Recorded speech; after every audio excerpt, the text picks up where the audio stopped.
Hi, and welcome to Two CPAs in the Mic, the podcast where we talk tax, finance, and all things related to business. Whether you're a business owner, working professional, or someone who wants to start a career in accounting, this is the podcast for you. Hosted by CCK Strategies partners Jeff Frable and Sara, we dive into relevant business and tax matters with working professionals to make these topics less intimidating, relatable, and dare we say fun? Let's get down to business. Welcome to this week's episode of Two CPAs and the Mic. We're so glad you joined us. We're here to discuss relevant business and tax topics and apply straight talk, maybe some unexpected humor, and practical information without all the jargon and stuffiness that generally goes on with our industry. Again, my name is Jeff Frable. I'm a partner at CCK Strategies.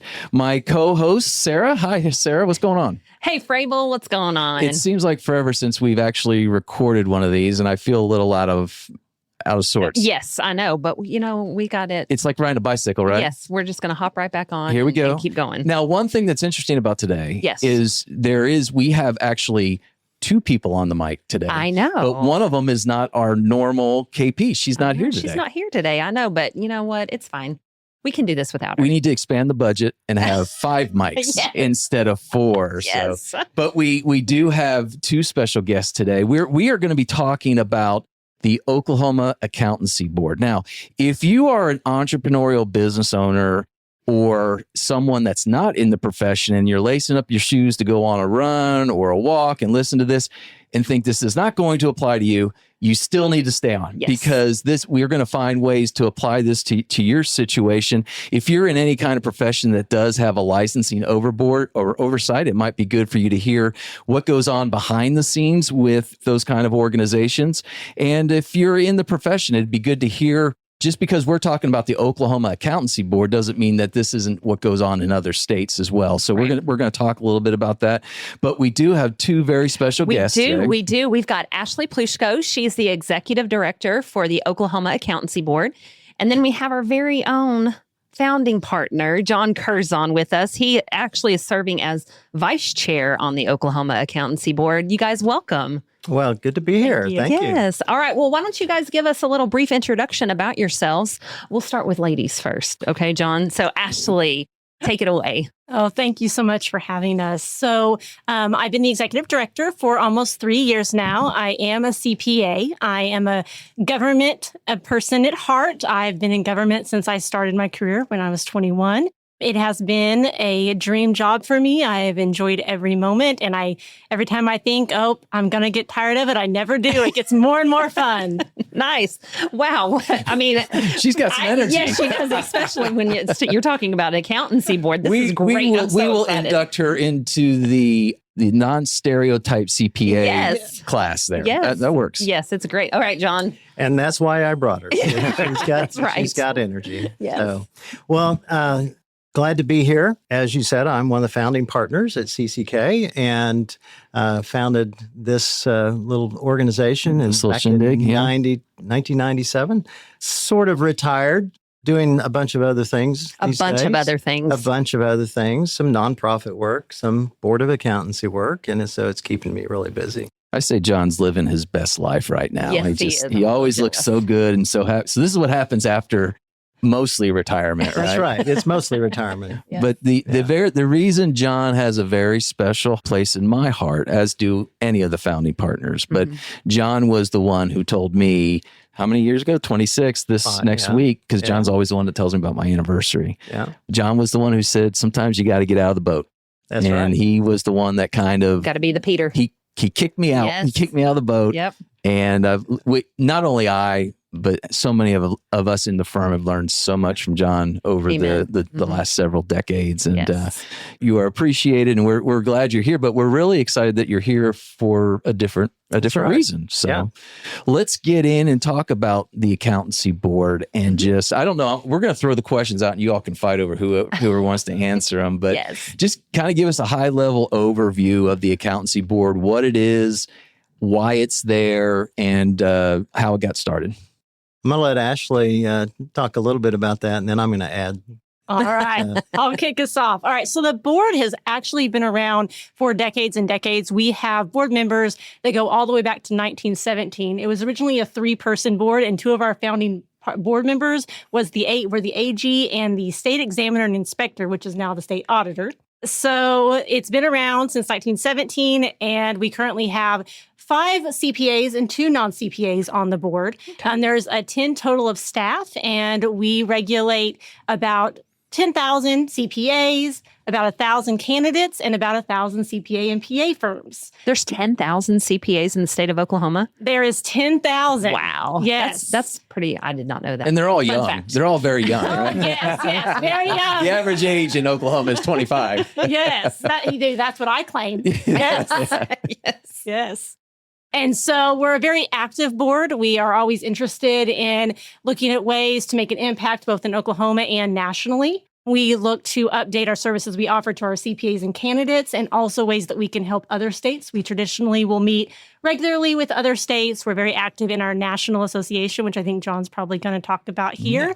But we are just always looking for ways to get out there, and we enjoy working with the public. So just as we get started here, because we've used the term board a couple times, and I know there is a board of the Accountancy Board of which John is a part of. So what's the difference when you say the board? Are you referring to the organization of the Accountancy Board or the board itself, or both, or what?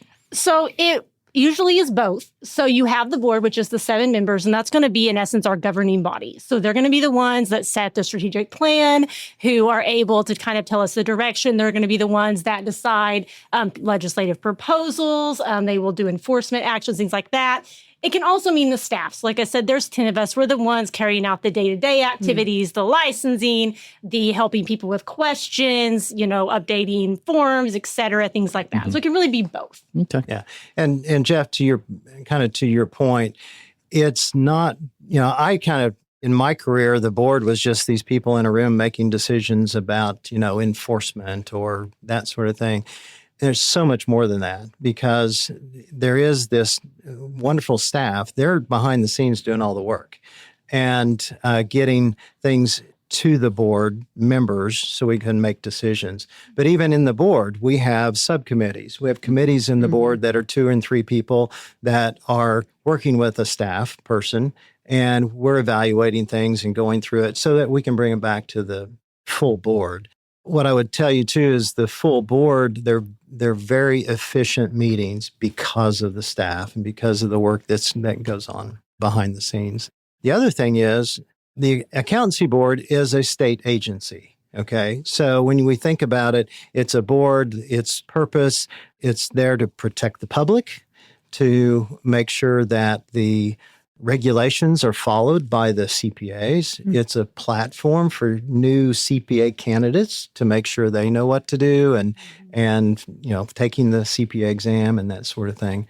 But the regulatory side of it is one that was new to me. I spent most of my time with the Oklahoma Society, which is a volunteer organization, and the American Institute of CPAs, which is a volunteer professional organization. Very important, but this is the regulation. And so we talked about the staff and the board, but we have an assigned attorney from the Attorney General's office that comes to our meetings, that makes sure that, 1, we're doing things properly. Number 2, because we're dealing with regulations and state laws, we got to make sure that we're interpreting things correctly and regulating correctly. So there's this big engine behind just the board. I know, we're there to look good. Well, and you're so at a very high level, you're not there to oversee the work that CPAs do, but you're there to oversee the CPAs and make sure they're following the rules and the statutes set up by the state, because every state's a little bit different, but you're making sure that we are operating at a higher level, so that we have the public trust. Right. Okay. Because at the end of the day, people see the 3 letters CPA and they need to be able to trust those. And so that's the service that the board provides. Yes. Absolutely. Well, John, you brought up about working with other state agencies and the AICPA. So let's just dig right in. So do all state accountancy boards work the same? No. No. Okay. Who has the worst ones? Right. We only have tens of listeners. It's not thousands yet. So, well, once we get this on our website, our numbers will go through the roof. It'll blow up. Yeah. So there's a couple points to that question, really. So let me kind of cover, and I think Ashley can weigh on this as well. Okay. So the Oklahoma Accountancy Board is a member of the National Association of Boards of Accountancy, commonly known as NASBA. Just like AICPA is, everything is acronyms, everything is abbreviations. Just like CPA. So we refer to NASBA, and that is our national organization of all of the accountancy boards. Okay. And there's, I think, 53 jurisdictions. So we have Guam and Puerto Rico, Virgin Islands, U.S.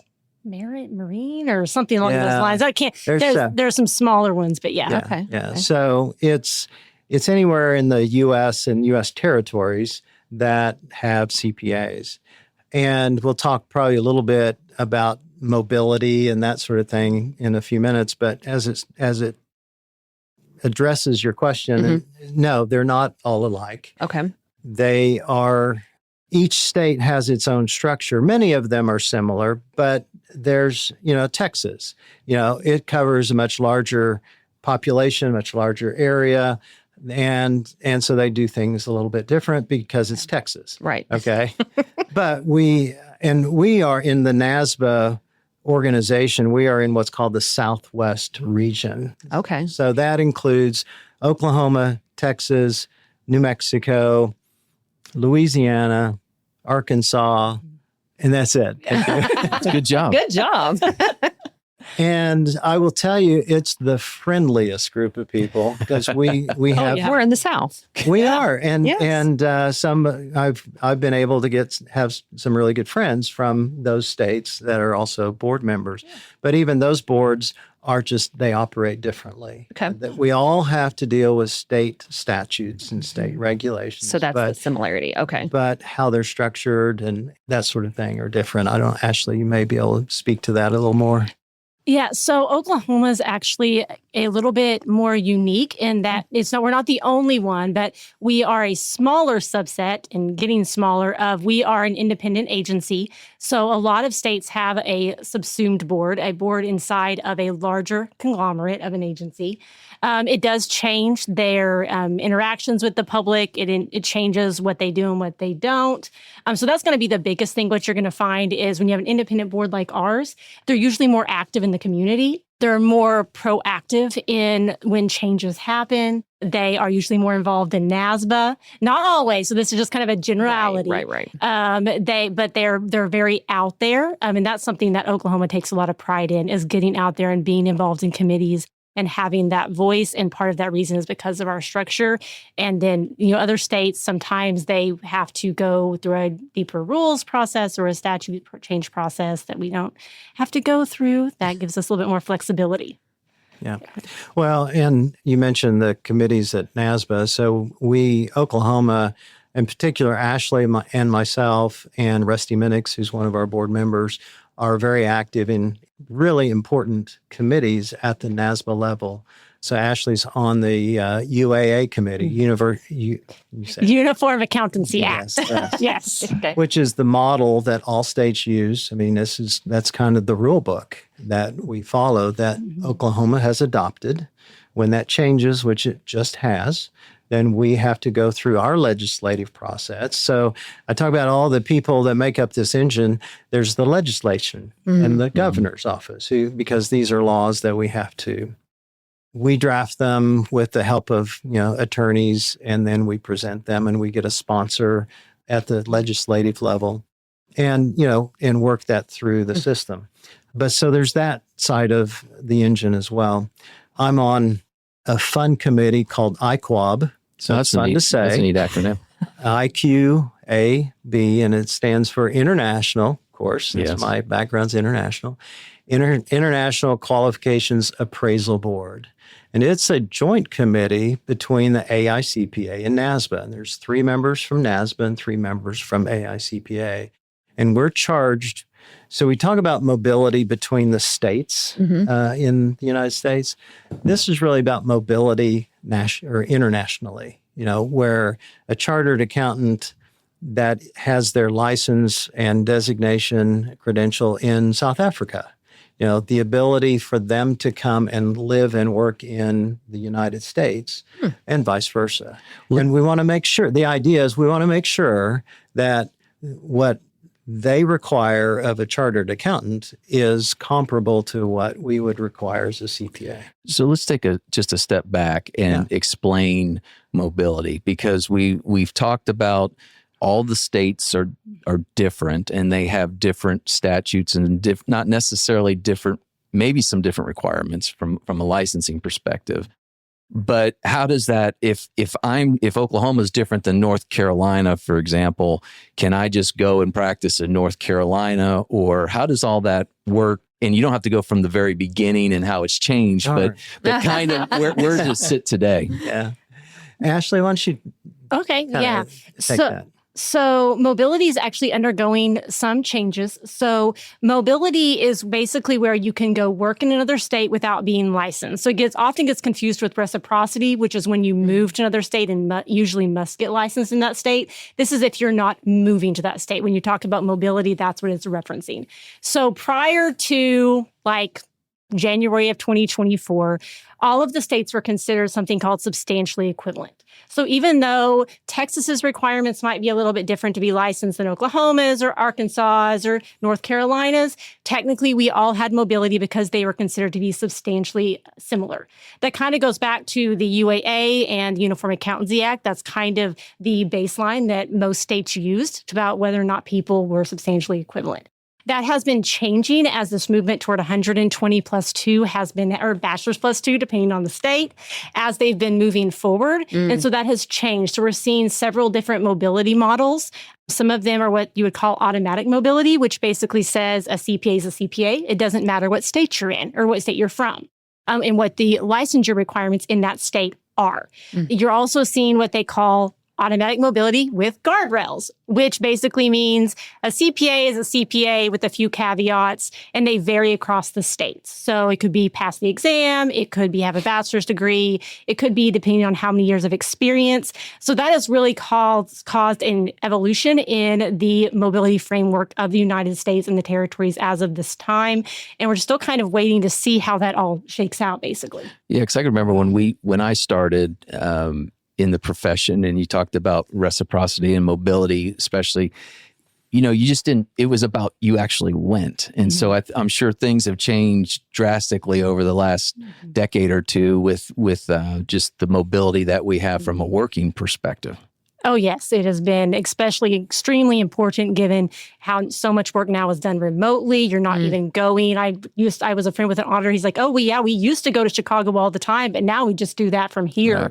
So yes, that's definitely. And then the committee you're working on, John, is more of the international side of that. Right. And how that, and it probably impacts larger firms mostly because you got people in a large firm that may be assigned to go to Australia for a while and then come back. And so making sure that they're qualified under the Australian rules and vice versa. So it's just an added layer because you're thinking in another country, what are all their rules? Well, you can get pretty close, but they may have, like in the U.S., for example, if you're a CPA, you can be an auditor. You don't have to take a special test to be an auditor, unless you're a government auditor. But generally speaking, a CPA can audit. Now, they have to have competence and all that sort of thing. But in many countries, they require another level of exam if you're going to be an auditor. And the audit requirements in those countries are many times much more difficult and strenuous. So there's just, it's just kind of putting all those. It's not something that's just done overnight. No. Well, I have one more question about NASBA before I turn it back over to Sara, who's leading this discussion. We have an I was episode where she actually in the middle of the episode said, "I thought you were going to let me do this," and so anyway. Yes. But as it relates to NASBA, and I hope my question makes sense. But so every state's a little bit different, and NASBA brings them all together. What, like from an AICPA perspective, the American Institute of Certified Public Accountants, what's the word I'm looking for? Lobby on our behalf with Congress about tax law and things of that nature. And those are things that are uniform across the country. So the things that we do, the standards that we adhere to are uniform, whether it's financial reporting or tax. But with NASBA and the state boards, everybody's a little bit different. So what are you really coming together to do? Because you're not trying to come and make it entirely uniform, are you? Or what are those things that you're really trying to bring people together for? Let me take it, and I know Ashley has some to add to this, but for example, the Uniform Accountancy Act is something that is a joint effort between AICPA and NASBA. And the idea is we're trying to create a model that states then can use and go adopt. Okay, or adopt part of it. Mm-hmm. You know, states still have to evaluate that. So we still are coming together as a group at NASBA, and then also our counterparts at AICPA to create the model in the case of the UAA, but also do all the research and do all the behind the scenes, figuring out what are the issues, how does this work. So we bring the feedback from the states, and then NASBA has a big staff as well, and they take that data and they analyze it and they make wonderful graphs that we have access to feed that back to the states and say, here's how your state fits into the rest of the country, let's say. So it is very much a meeting of the minds so that everybody has all the data that they need to work from. And then we can have things like mobility, and we can go across state lines. Let me interject one more thing just for your tens of thousands of listeners that aren't CPAs. It's not that much different from a lot of professions that, in our business, we have clients that are contractors. Well, what if they want to go over to Arkansas? Arkansas has certain requirements for contractors and licenses, and the same with Kansas. And so you typically, when you find professions that are close in to their borders of another state, you have those sorts of issues come up. And a lot of that's really the same thing. We are different in that attorneys, for example, they have to go to another state and actually pass the bar exam, whereas this is part of it. We wanted to try to make the CPA exam uniform so that somebody could easily move around. I'm really glad you brought that up, because that was the question I was going to ask or mention, is that if you're in another profession and there is a licensing oversight, it's not real easy. I mean, these are very complicated issues, and to try to get everybody at least somewhat on the same page is extremely difficult, whether you're an electrician or a plumber or a hairstylist or a CPA. Yeah.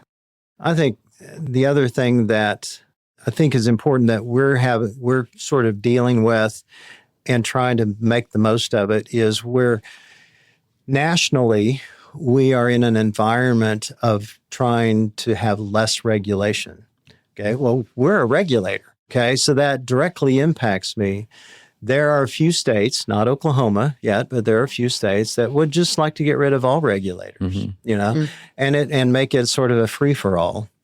And so one of the things that we're working with the legislature and the governor and that sort of thing is making it really clear, where the need is, why we want to protect the public with respect to accounting, financial matters, people's money.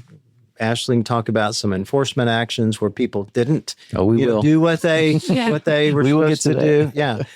But at the same time, I get one of the goals, at least of our governor, is to make job access easier. If somebody has to get a license to be able to have a job, let's make that as not easy in terms of, making it so that they just get it.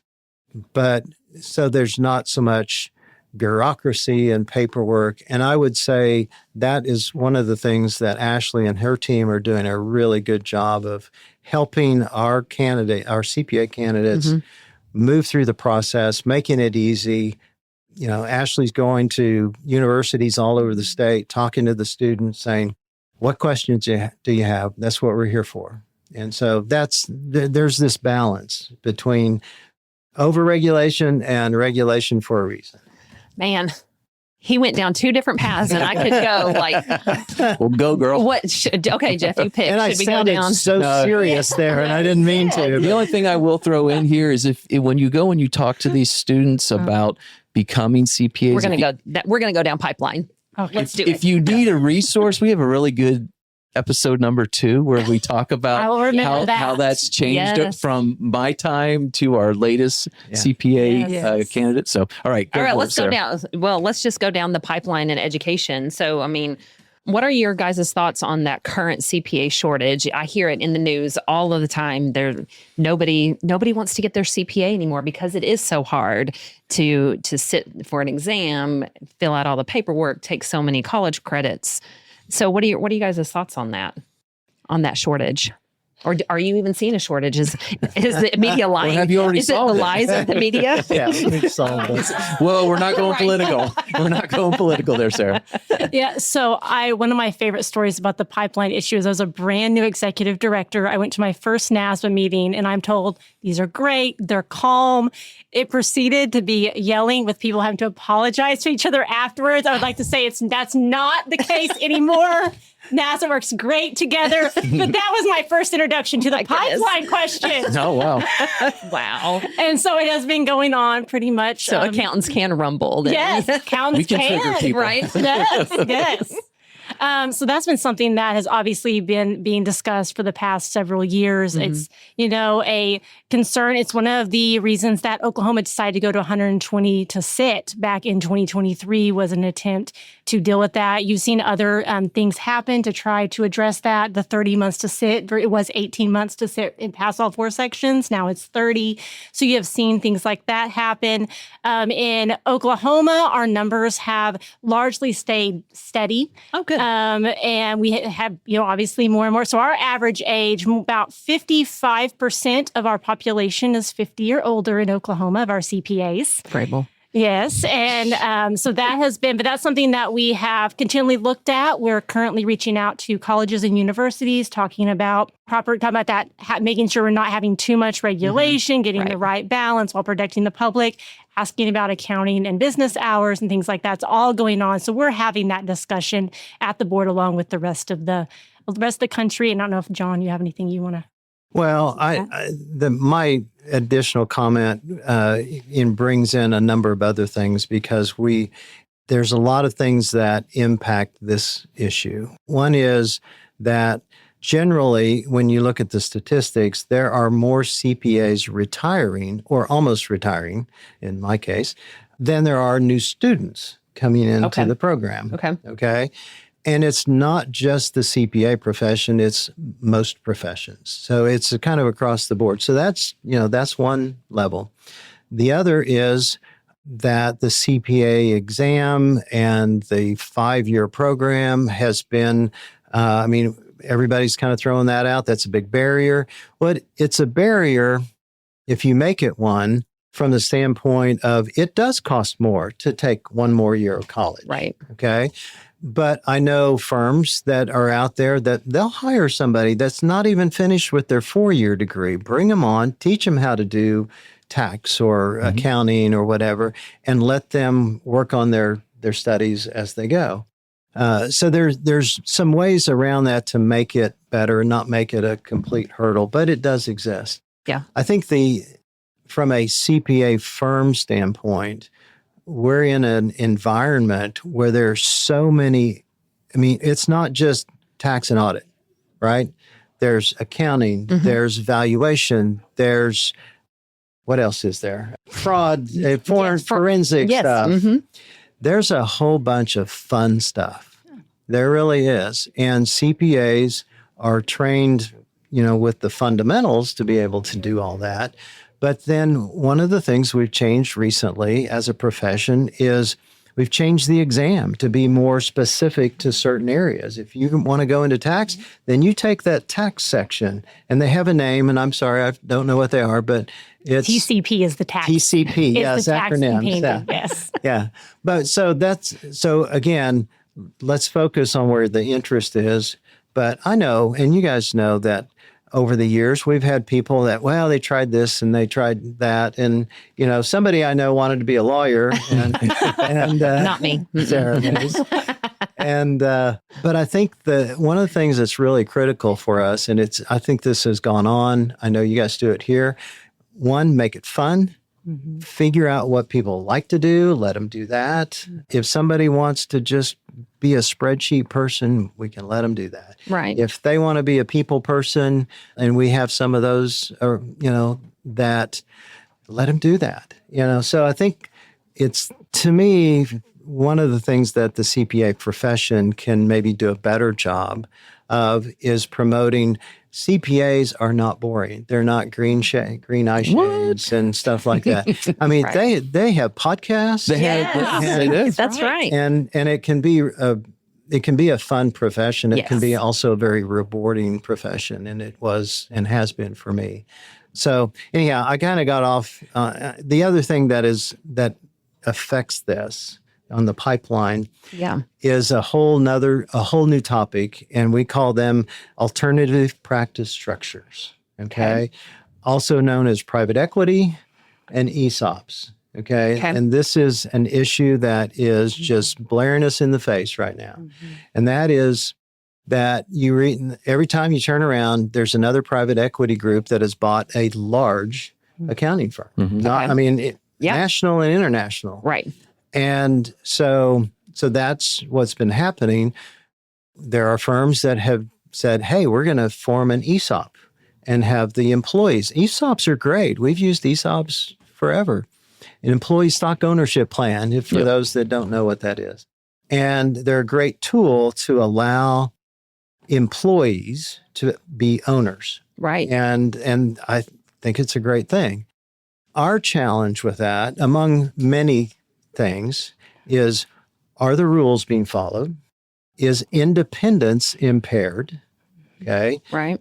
Do the private equity players, the people that are investing, are they following the same rules as owners now? Are they following the same rules as CPAs, as the code of conduct that the AICPA has? All those questions.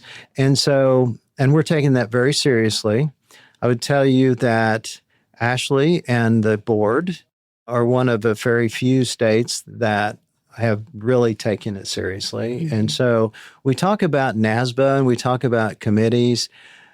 Oklahoma, being a small state, has a tremendous amount of influence at a national level. What was the buzzword you said? Loud and... Oh, we are loud and proud. Yes, we are. That's our... We have opinions, and we will tell you. And so awesome. For our 10 Oklahoma listeners, I think it's important for them to know that they're being well represented at a national level, and we've got some things going on. So...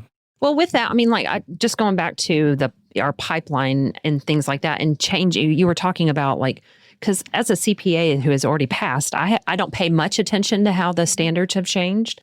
But so is that something that can be grandfathered in for a professional that has been working in accounting and didn't have the hours, may have 120, but didn't have the 150 credit hours that were before?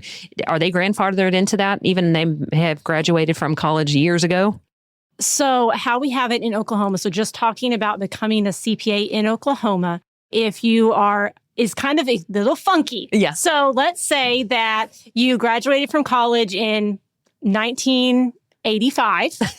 And we do have these situations. They apply to sit for the CPA exam. Mm-hmm. And they have maintained their active candidacy that entire time. Wow.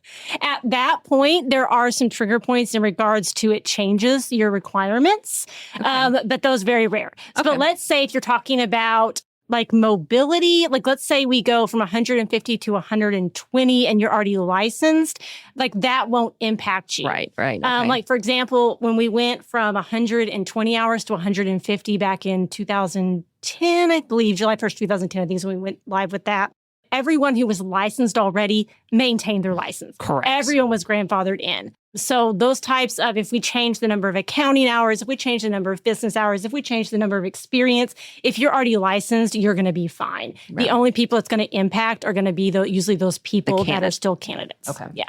I guess the thing I'd like to bring up here, just to expand the nature of what we're saying, is that if you are an entrepreneurial business owner and you have a CPA, that person did not just decide one day to be a CPA and do this work. There is a ton of oversight, licensing requirements that, in fact, that change often, not only locally and regionally, but also nationally. And so it's a very structured process to go through. And again, we go back to, like John said earlier, that's all done to protect the public because they put trust in those three letters, and that needs to be overseen. Yep. Right. Absolutely. Well, and then, I mean, too, I'm going to go back to your comment, John, because it was really, really good about it's not just tax and it's not just audit. There's such cool things out there that we need our tens of listeners to know that there's so much involved in public accounting that it just doesn't cover tax and other things. And I'm just having conversations with my oldest daughter who's going into accounting. She's like, Mom, I don't want to be a tax accountant.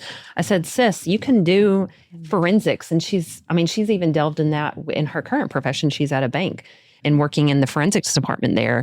So yes, I just want to stress it's not just tax. Yeah. There's fun stuff. Oh, tax is fun, but tax is really fun. And let me change that question just a little bit differently, Sara. With AI and everything, will CPAs just go away? Because for years and years and years, the question was, well, if we get a flat tax, well, we need CPAs, and we've seen the stuff that comes in the office from our clients and how things get kind of messed up. But I've even heard it, recently. Well, if with what AI will be able to do tax returns in X number of years, will we still need CPAs? Not to do tax returns. Yeah. Well, define what you mean by not to do tax returns, John, because there's a difference. To do tax, so most people think of when you do a tax return, you take information that the client gives you and you put it on a form and send it to the government. Right. And that's preparing a tax return. There's a reason why CCK Strategies is called CCK Strategies. And it is about, not just preparing tax returns. It's what's the strategy behind it? What's the business? What's underlying all that? And so I'm always reminded of the now retired former CEO of the AICPA, Barry Melanson. Barry wrote an article one time that just really, it was probably 20 years ago now, but it had to do with this very topic, and that was CPAs need to become more strategic advisors because we're going to have AI. Well, 20 years ago, that wasn't the case, but we're going to have technology. Technology is going to change things, and technology has changed my whole career and continues to do so. So just like, I have a PC on my desk now that has a 10 megabyte disk in it in 1982. And so why do you need a CPA, right? Well, guess what? CPAs are going to be around a while. CPAs have to change what they're doing. They have to do forensic stuff. They have to do, auditors are, there's this thing that nobody likes the auditors. Well, the auditors come in and, they always question you. Well, that's their job. Right. At the same time, a good auditor is going to say, hey, why don't you try doing this differently and make it better? And so they're trying to be not an advocate per se, but helpful. And I think that's the thing that CPAs have going for us. It's a breadth of knowledge and understanding, protecting the public and in, financial literacy. I could throw in, junior achievement, which is I'm very active with, and the financial literacy, entrepreneurship that goes along with that. We're trying to teach these kids from first grade about this stuff, and it carries on through into a career. So don't even get me started on that. Don't let me get started on that. Our clients have enough problems with QuickBooks. Right. There's one last comment I wanted. This is one of my comments that I was going to make about the whole alternative practice / private equity thing that's happening. Is one of the things we're seeing is private equity firms telling their employees that they might be working for the private equity firm, but being rented over to the audit firm. They said they're not allowing them, some of them are not allowing them to put CPA in their email signature line. Said, you can't put your CPA because we can't hold ourselves out as a CPA firm. So there's rules that have to be followed. And so their gut instinct, well, just don't call yourself a CPA. Well, what's that do to the profession? Right. If we can't call ourselves CPAs, then we worked hard for that. We did. And so those are, and I say that because those are the types of issues that we are in the middle of dealing with. And it's funny how that's changed over the years, because 20 years ago, the fight was against the public accountants. And now it's changed. It's still kind of the same concept, because you want to be able to stand apart and have that trust. Right. But it's just shifted a little bit. All right, let's get into the nitty gritty, into ethics. Okay, so ethics. Yes. Okay, so we, as a profession, CPAs, we try and uphold ourselves to the utmost, and we think we're perfect, but we're not. And there are some CPAs that do make some intentional, but some unintentional decisions that impact our profession and that come to you guys as the board. So how do you guys handle any complaints, or how do you enforce our standards too? So the good news is all CPAs and firms get due process. I always like to start with that, because I have talked to some CPAs and they kind of view it as like, you're going to show up one day and say, give me that certificate off your wall, you're done. And I promise you it's not like that. But yes, we take the responsibility to enforce our rules and our code of conduct very seriously, because it does help the profession keep that trusted advisor position, which is so important. So the normally will happen is if we have a complaint come in, the CPA or if it's against a firm, the CPA firm will have the ability to basically respond. And then we have an enforcement committee, which John is the chair of this year. Lucky him. And so that enforcement committee looks at all of the details. If we need to assign an investigator, we do that. We actually contract with several specialists. So we want to make sure if we're going to take someone for disciplinary action, we want to make sure that there was an actual violation, and we will investigate it. And then usually we will make what we call an ACO, or administrative consent order, which is an offer of disciplinary action. And that CPA has the right to basically say, yes, I agree, or no, I don't. I would like A, B, and C to stay the same, but D to be removed. And then it can go back and forth with the board. And in the end, if we can't come to an agreement, they have the right to have a hearing in front of the full board and fully state their case and bring an attorney if they want. But we really do that. What we'd like I always tell people is, but usually by the time you make it to the enforcement committee, you've either really, really messed up. We usually try to give people a few chances before they get there. So we still get people on a regular basis who call us and say, I'm 3 hours short on my CPE. Am I going to get revoked? So in this one, I want to say, no, the answer is no. You will not be revoked for being 3 hours short of CPE. But you do post the list. I haven't seen it. Yes, we do. You'll get fined, but you won't be revoked. We shame them. Right. Yes, we do. We shame them. We're like, that person's on the list. Yes. No, we do. see. And that is part of the enforcement that we do actually post them. So because part of protecting the public is warning the public. But yes, so it is very much that type of everyone gets their chance to say something, to talk about it and present their case. And we do our best to make it as fair as possible. Do you, I know you take every complaint seriously, but how do you filter through somebody who's just upset with their CPA because they told them they owed $1 bajillion versus somebody who really has made an ethical issue or made a decision that is unethical, I guess. Yeah. Yes, thank you. Unethical. Yes. Yeah. And so we actually deal with that quite a bit. People who are upset because, either they said something wrong or they end up owing more on taxes than they expected. And so that is where hearing from the CPA themselves is so vital, because what we find 9 times out of 10, if not higher than that, is they're able to explain, well, this person, I was unable to help them because they didn't give me all the information, or basically they sent it to me, 6 weeks after I asked them to. And so that's kind of where that is. And if it's, like I said, if it is, we're really unsure, that's when we get someone who's specialized in that type of tax. So for example, if we have a case that is over a certain type of business combination, or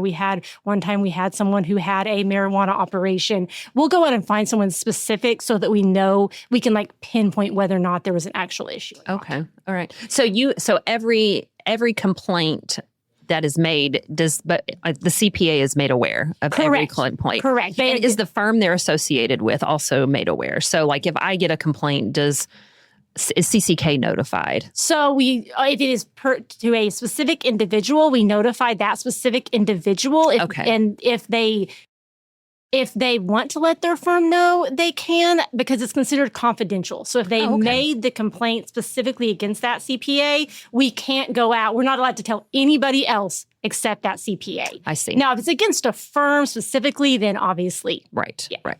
Okay. And is that still confidential too for the firm, or is there? Oh, yes. It's everything. So what we send to the firm or the person, what they send back, all of the documents we ask, all of that is confidential. The only time anything becomes not confidential is if it goes to hearing. There are certain things that become public record, but it is very siloed. It's even siloed from the only board members who see those complaints are the 2 people on the enforcement committee. Okay. So none of the other board members know the complaint exists or anything about it. And I'm glad you brought that question up, Sara, because the way I wanted to kind of ask it was, I've always kind of heard that as far as complaints are concerned, it's maybe not rare that it's a performance or an interpretation of the code or the standard issue. It's usually more of interaction and not returning calls and that kind of thing. So that's what you're saying is, yeah, these other things do happen that you do have to take it to the next level and maybe bring in some other experts. But a lot of the times it's just the way we interact with our clients. Yes. So I would say 70 to 80% is what I would call behavioral, where it is my CPA won't call me back. My CPA was very delayed on the work. Now, whether or not their expectations were appropriate, that's why the response is so important. Right. Things like, I thought that I was going to get this tax break and I didn't. So yes, communication is so key. In fact, I took a call on the way up here from an individual who put in ChatGPT, my CPA won't call me back. Who do I call? I'm in Oklahoma, and it returned our number. Wow. And so, so I told them, I said, yes, we can help with that. And so because part of what we do is protecting the public and serving the public. And 9 times out of 10, we just call the CPA and say, hey, would you mind giving them a call back? The CPA says, sure. And the CPA never hears from us again, and everything is well. Nice. But yes, that's a huge chunk of what we do. Good old ChatGPT. Yes. I'm glad it's recording. Yeah, right? Yes. And I might point out, it's not the chair of the enforcement committee that's going, you're in trouble. Yeah. It is a nice voice on the end that says, oh, by the way, you need to take care of this. And it's a very friendly. The other side of that coin. So if you happen to have looked at your OAB bulletin for this last month, I happen to have a copy of it. I look at the enforcements just to see who's on the list. I know. Yeah. Every once in a while we have a fun one. Yeah, every once in a while. Well, I'm glad you brought that up. So we have a page full in the last. I printed this off. Mm-hmm. Sorry, I killed a tree here with paper, but it's CPE, on and on and on.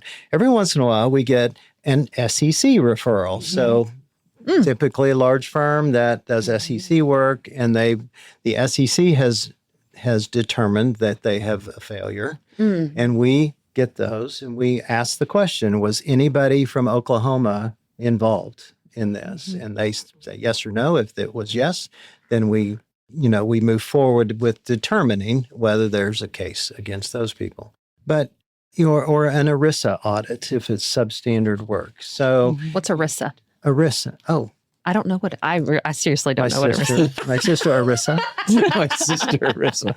ERISA is that federal organization that governs retirement plans. Yes. Employee okay. All right. retirement, something. Kind of like the IRS, but a lot of times worse. Yeah. Longer. Yeah. So all your 401k plans are audited under ERISA requirements. Okay. Yes. And then this was one that kind of on the topic we were talking about. This CPA violated the act by failing to timely complete work for their client and responding to the client and failing to cooperate with the our board's investigation. Oh, wow. They pretty much just ignored everything. And so they were fined and, all that kind of stuff. So anyhow, it's really all over the place. The predominant one that we see a lot of is somebody didn't get their 3 hours or their ethics or something. Yeah. And so we're trying to do some things even on the front end of that. We're working with the Oklahoma Society, who provides lots of CPE, right? So we're trying to make it easier for people not only to do the CPE, but to report the CPE, to make sure they're in compliance and they don't get a nasty letter, or they don't get nasty letters.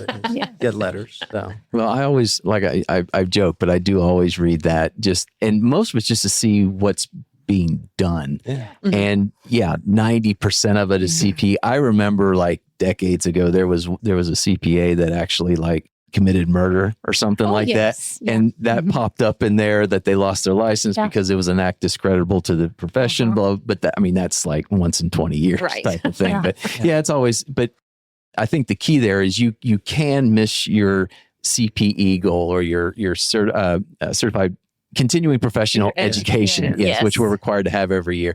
And you don't lose your license, because if that happened to me, I probably wouldn't take the test again, and I'd probably just say I'm done. But okay, good. I'm actually glad you said that. Okay. There's actually talking about trying to keep up with, the world and the profession. So now in Oklahoma, you only have to retake the test if you were revoked for cause.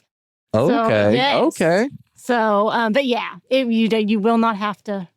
The other thing that I found out recently is that it used to be that if you couldn't renew your license, and this is profession wide, not just CPAs, but if your Oklahoma taxes were not up to date, your license could not get renewed. But that's changed, hasn't it? Correct. Recently? That changed. I think it was November of I don't know if it's 2023 or 2024. It's relatively recent. So used to, we actually had in our system, we would send a file to the Oakland Tax Commission twice a year, and they would basically say, here are the people that can't renew.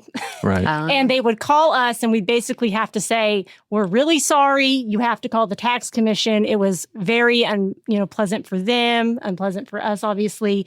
And they actually updated the law to now where, better or worse, now they garnish your wages.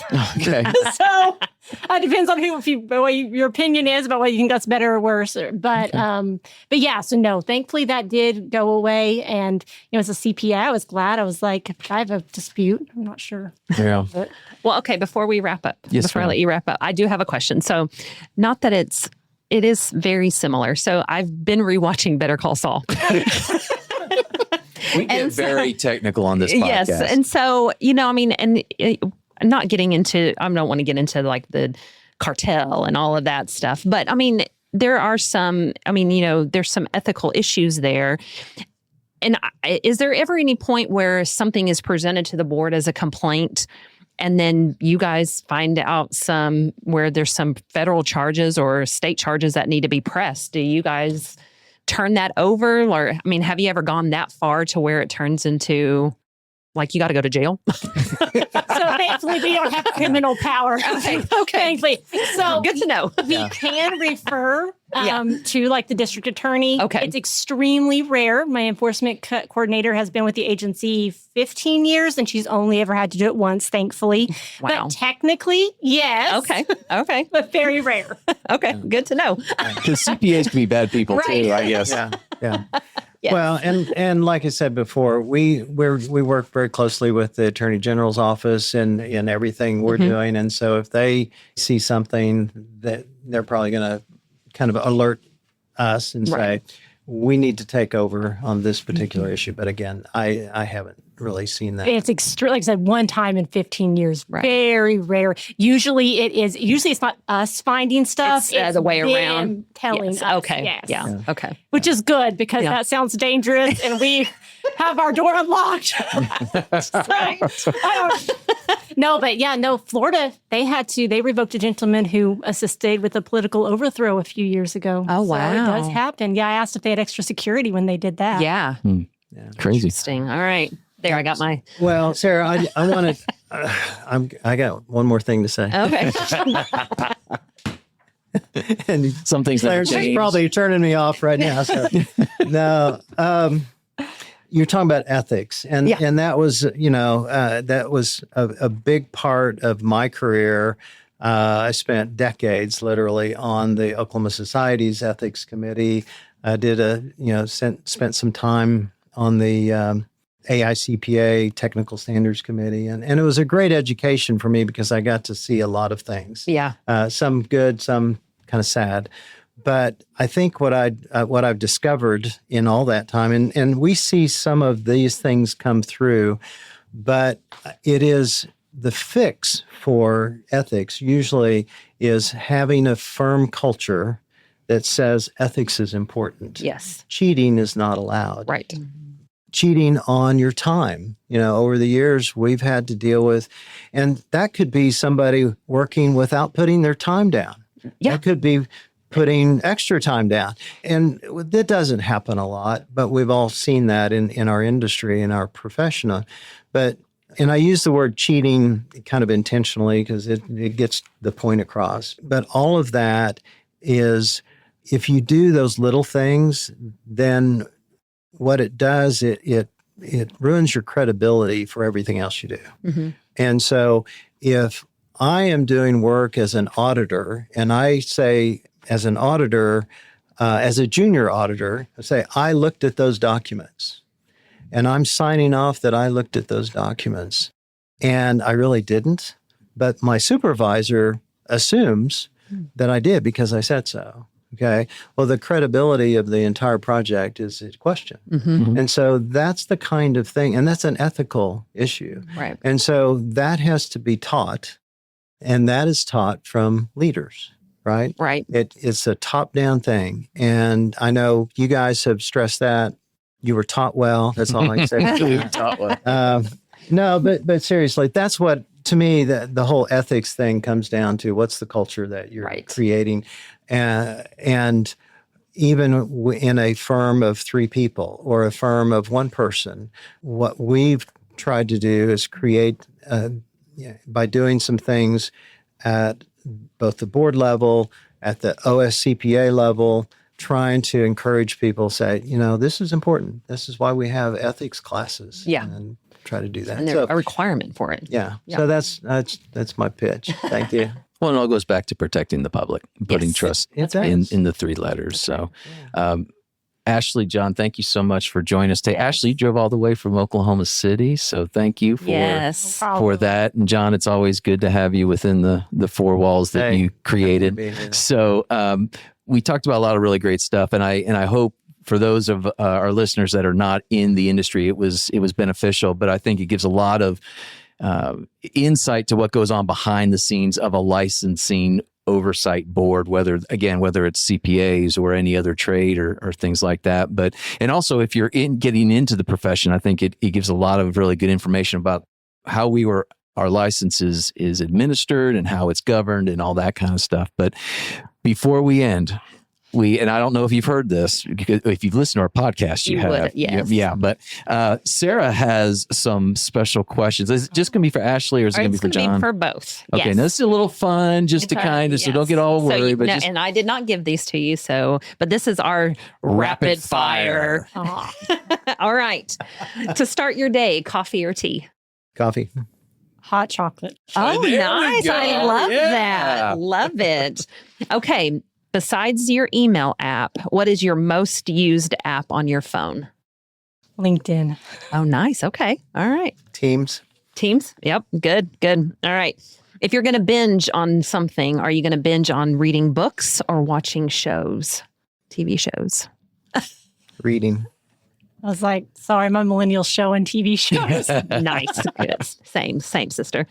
All right. If you weren't in the accounting profession, what would you be doing? Oh, tour guide. that was a quick That answer. was quick. Yes. Tour guides. Okay. Got to be a little bit more specific. Like travel tour Travel guide. tour Oh, guide? yeah. Okay. I'm the family vacation planner. Nice. Yes. Nice. All right. That is tough. I know you already are in the jack of all trades, John. I would be a jack of all trades. Yes. I would be, a chairman of some board. Nice. Okay. Like A big 5 board. of them right now. Right? Oh, you're already doing that. You're Yeah, living no. your best semi-retired life, right? All right. Last one. This one's a little, you got to probably think a little bit and get in your feels. Best career advice you have ever received. That's easy Okay. for me because it was the first career advice I ever received. And I was getting ready to go to, I was probably in college, and this came from my dad. And he said, and he was a professional petroleum engineer. Mm-hmm. And his comment to me, he says, I don't care what you do, just whatever you do, be the best, go for the top, and don't just settle. Nice. So that was pretty simple. So I think mine probably came from my dad. He said, always say yes to lunch. Hey. It's how That's you meet good. people, and you learn from people that you meet. Yep. And it expands your horizons, and you'll be surprised where you end up. That's if you right. listen to other people and learn from them. That's so good. Yeah. That's a good advice. It is good All advice. right. Can I tell a quick story on Ashley? Absolutely. Well, Ashley and I hadn't known each other very long, but we were at a NASBA conference. And at the NASBA conference, they do these presentations, and they have a microphone, much like these, out in the aisle. Mm-hmm. And So like for a Q&A? for Q&A. Okay. Yeah. All right. Does anybody have any questions? Yes. And up pops Ashley. She's the only one in the whole room of several hundred people. And she asks a great question, whatever it was. And then later, I'm sitting next to her, and I could tell she was just really wanting to get up there. And I said, Ashley, go get up there and ask the question. I said, oh, no, I don't want to. No, you need to. And so ever since then, I have encouraged her, and she now has a reputation in all of NASBA. She's the question lady, and she asks smart questions, and we are just so blessed to have her part of our Oklahoma board. So. Ashley, then you're my kindred spirit because I'm the question asker in the firm here. Yeah. So just putting that I'm out sorry, there. but when I think about asking questions at a presentation, I think of Dwight when he on The Office when he got up to ask the softball question. Yeah. Yes, Thunder. Well, that's really cool because when you Yes. get up, everyone goes, "Oh no, here comes that lady sure. from Sometimes Oklahoma." they Well, probably kinda. do. Yeah. Yes, It's nice to have a good reputation like that, right? Yes, always have something to ask. Well, like I said, we have influence, so it's fun to be part And of we are all about having influential people on this podcast. So 100. thank you for keeping up that tradition. If you are listening today and you have any questions or comments or want to give Sara some new rapid fire questions, you can always email us at podcast@cckcpa. That's podcast@cckcpa.com. We would love for you to comment, share, all that kind of fun stuff with this podcast. We want more listeners and we want to expand our message. So help us do that.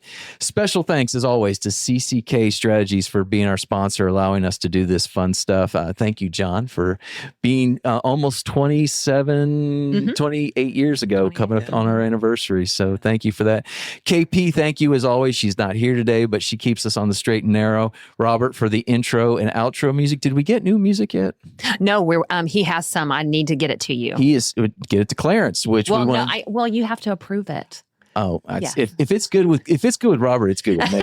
So, and Clarence Fisher, Tulsa Internet Marketing Services, thank you so much, and Natalie Renfro and Emily Johansson on our team to get us across the finish line every week. Again, we're glad you joined us. We look forward to you joining us next time when these two CPAs get together to have a chat, and you get to find out who's on the mic.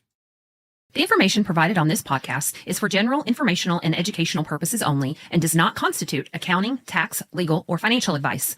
While we strive to provide accurate and up-to-date information, laws and regulations change and individual circumstances vary. Always consult with a qualified CPA or professional advisor before making any financial or business decisions.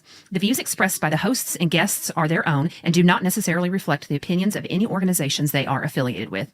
Listening to this podcast does not create a client-accountant relationship. By listening to this podcast, you acknowledge and agree to those terms. And that's a wrap for this episode of Two CPAs in the Mic. If you found today's episode helpful, please subscribe, share, and leave us a review. Have questions or ideas for a topic? Reach out. We'd love to hear from you. Email us at podcast@cckcpa.com.